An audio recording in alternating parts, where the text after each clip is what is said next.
another episode of Litmus! Today, I get to get on a soapbox. If you guys know me, you know I have strong opinions about certain things, and many of them literary based. I am not afraid to share my opinion on certain topics. So I asked you guys to give me some controversial topics in the literary world, and I'm gonna tell you my opinion about them. Is it unpopular? Who knows? You will decide. We have my little time machine bag. Appropriate literary, I think. I'm not gonna go through all of these because there's a ton in here. I will go through a few. We'll see how long I stay on my soapbox, depending on this. But welcome to Controversial Opinions.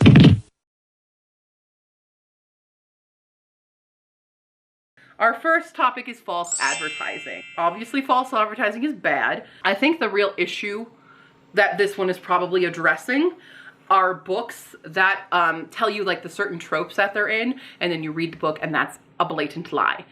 There's been several incidences of people like promoting certain books on TikTok as certain things, and it's a complete lie.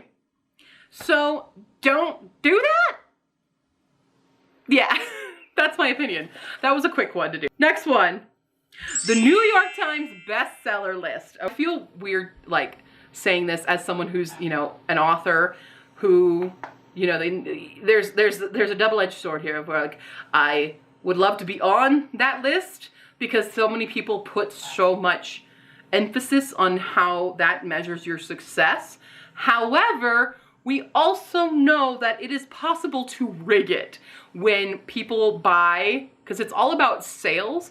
It's not necessarily about the quality of the book. So it really comes down to how good of a marketing plan that book had and how much money maybe perhaps your family members spent on buying multiple copies of your book just to get it on there, which I know was a thing.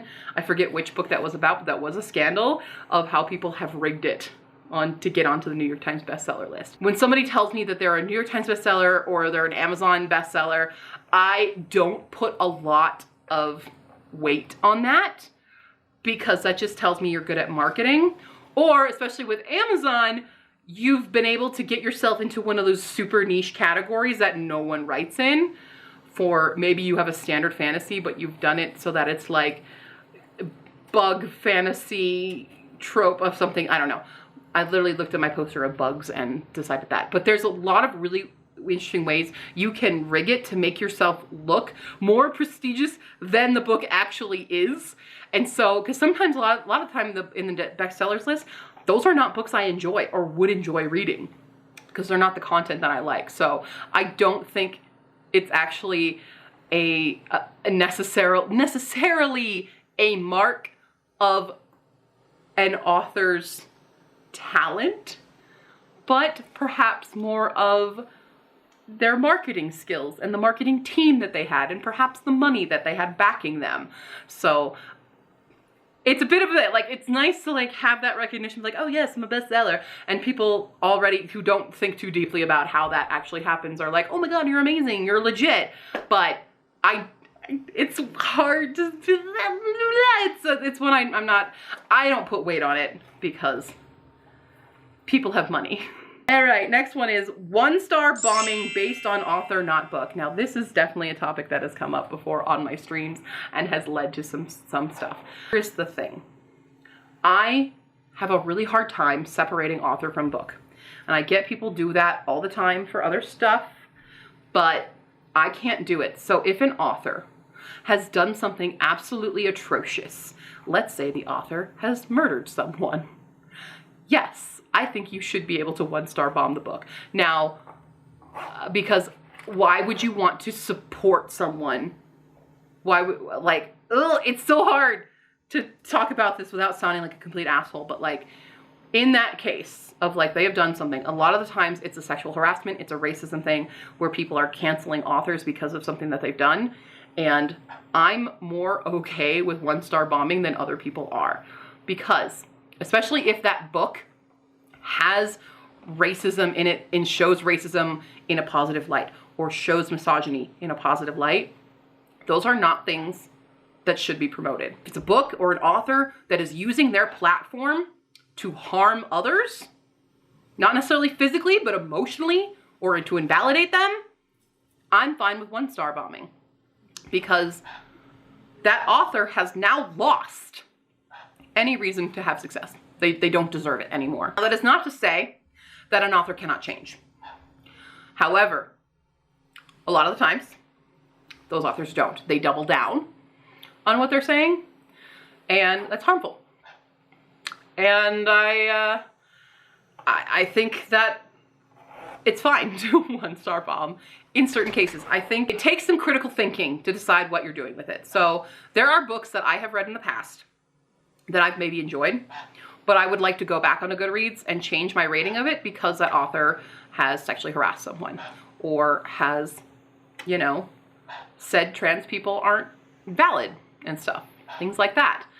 And I don't want people who see my ratings to think that I support that author. So I might change it to a 1-star and maybe put in my review, hey, I used to like this book, but here's why. A lot of people will argue that it's about the quality of the book, and maybe the book has nothing to do with what the author has done. Still, it's the 1-star bombing is kind of a way to spread that information, because otherwise we'd all be really ignorant and be supporting people who maybe should not be supported because of the harmful things that they're doing in the world. So there is a bit of a nuance to it, but I'm more on the side of being okay with 1-star bombing in certain situations. I do believe in giving people the chance to reflect on what they've done and apologize or change their ways. And in that case, probably don't, you know? But when they double down and when they continue to be hurtful human beings, 1-star the hell out of them. What do I care? I would hope that nothing like that would ever happen to me as an author, but you can't really control the masses. The masses are going to do what the masses are going to do. I just hope that everyone is individually critically thinking about why they're doing what they're doing. Woo! Okay. Are male-female relationships real bi rep? Yes! That's the whole thing about being bisexual. You can go either way. Okay? 100% real bi representation, because there are real bisexual people out there who end up in hetero relationships. I can talk. Invalidating to say a bisexual person should only end up with a homosexual relationship, because that means what? Why do they only have to be that? That would just make them gay if they're only allowed to be that. They like both hetero and homosexual relationships. They want to be in, they could be in either of them. It just depends on the person. If that's their person and they happen to be of the opposite gender, they're still, it doesn't invalidate them being bisexual. They are still attracted to the other gender. They've just chosen their person. Okay, cool. We got authors in reviewer spaces. I'm fine with it, obviously, as I'm an author in a reviewer space. I think having authors in reviewer spaces is actually a good thing, because I don't trust authors who don't read. Like, I've never trusted that. Like, how are you in the literary verse if you don't read books? Now, that's, you can read and not review, which is fine. I think it's fine. I think it's fine, as long as they're not being like, oh, I'm a better writer because I would have done this. Like, no. But if they're just objectively reviewing the books, I think that's fine. That's what I kind of hope that I do, and hope that I at least come across of, because I have my weaknesses as a writer, and that's how I learn to get better, is by consuming media, consuming different things. And also I want to help promote other books, or, you know, tell you avoid this book for this reason. I think that authors are people and we deserve our own opinions anyway. So yeah, I would say that's fine. Oh, diversity checklists. Okay, I have pros and cons to diversity checklists. And what we mean by diversity checklists is when a book is being promoted and it goes, this is an own voices, and it'll list like the author's it'll list either the book's tropes or the author's identifiers. So it'll be like its own voices, or this is queer, or this is disability or something. It'll do these things. And I like that because it does help gravitate readers to stories they'll probably want to read more. So I love seeing ACE rep. So like if it tells me there's ACE rep in the book, great. I'm more inclined to read it. However, I don't like when the checklist is the only market strategy for the book and not the book itself. So I want to know the plot. I want to know these characters and stuff. So it's kind of like, yes, they're good, but there's also some bad things to it, because I don't think that that's like, you could be an own voices writer, but maybe you're just not a good writer. And it's nothing to do with the story being, like the story that you're actually telling, but just the means about how it's being told. So I've actually written a short story, a nonfiction short story, that is my own voice as an ACE girl. I can market it and say like, oh, this is ACE representation, this is an own voices book, right? Doesn't mean that it's a good book. It doesn't mean that everyone will want to read that book. It doesn't actually tell you about the quality of the content in it. It just helps guide people to things that they're more inclined to read. But when it's only using that checklist as a means of marketing, it's like, okay, but what else is there? You know, because there's tons of books that are different diversity checklists out there, but they have unique things about them. What makes that unique other than just being, oh, here's a queer own voices, mental health, representation, fantasy? Like, what else is it about? Great, good props to you that we've got some diversity in the literature, but using that checklist as the only means, that's my issue. Did that make sense? Am I making sense? I hope I am. Want to read this one? You want to read it? It's using beta readers or not. Beta readers are great. I think beta readers can be very helpful if you get the right ones. Your beta readers shouldn't necessarily be your family and friends, because you want objective opinions.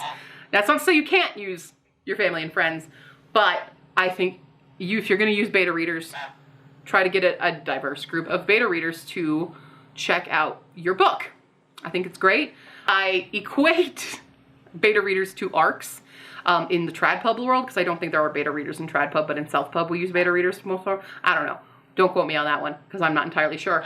But for the most part, I'm in a self-published space. We see beta readers a lot. I equate it to being an ARC where you're trying to get like early opinions and early reviews. That's why ARCs exist in TradPub, because they want early reviews so more people get more hype about the book and stuff. But beta readers are a good way to see if you have any certain flaws to it. Your beta readers should not be editors, though, and are not paid. Should not be paying beta readers. Beta readers are volunteers, because the danger with this is then all beta readers asking all authors for money to read their book. And it's also kind of like paying them to review it, but that there's a lot of nuance there. You should not, beta readers are not paid. Okay, your editors are paid, your formatters are paid, your cover arts person, designer is paid, but beta readers are not. They are volunteer readers. That's why with ARCs, you don't pay for ARCs. You get them kind of raffled to you, or you win them in giveaways and stuff, but you are not paid.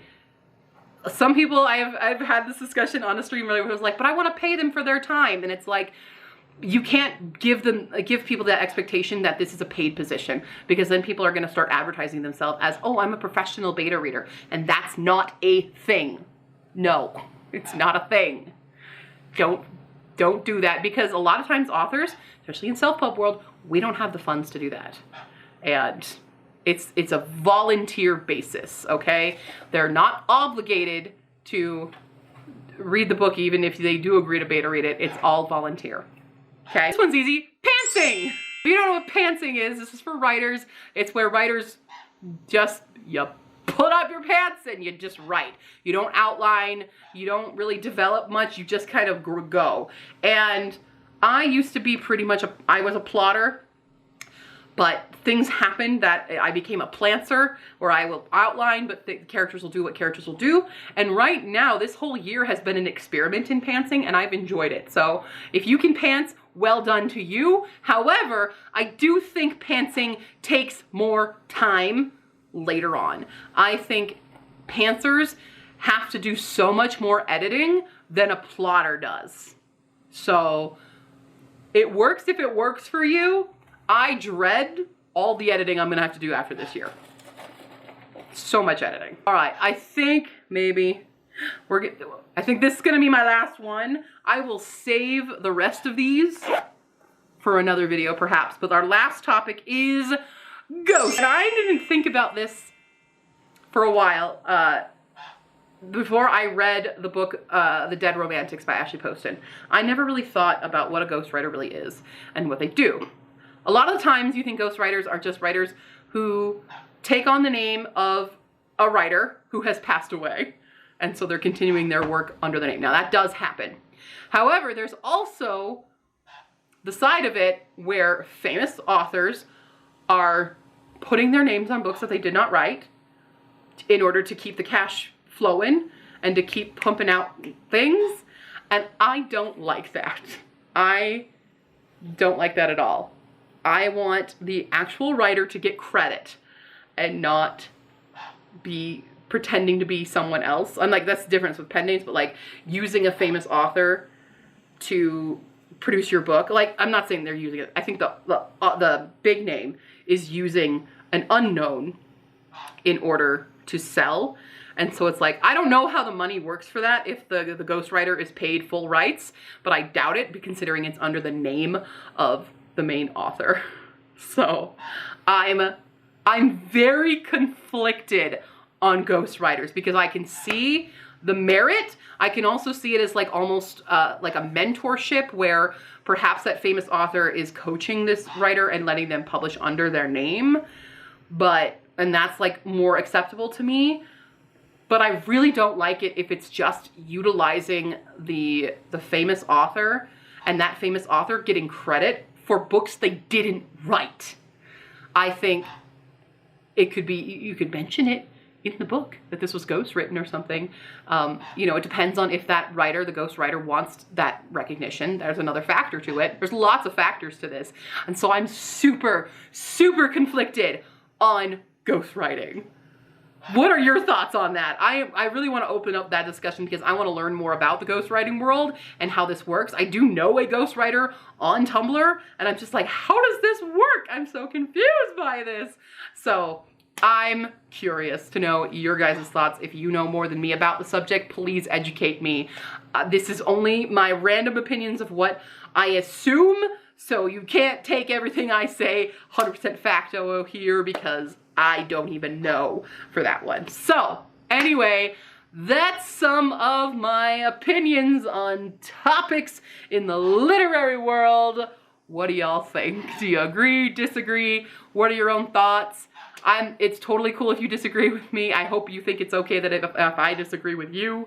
But we can all educate ourselves more on a very big, wide world of literature. That's Controversial Opinions. If you want me to do more, let me know in the comments. I will save these. You can also put more topics that you want me to touch on for another video in the future, but we will save these babies for another day because there were so many in here. You guys really came through with producing controversial opinions or controversial topics for me to give my opinion on.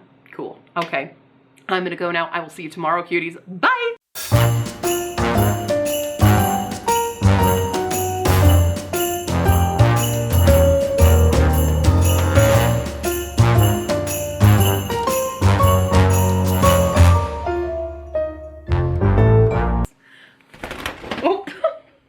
My little, whoop, I dropped one. We have our first, I ripped it. I equivalate, that's not a word. Wow, way to create a mess.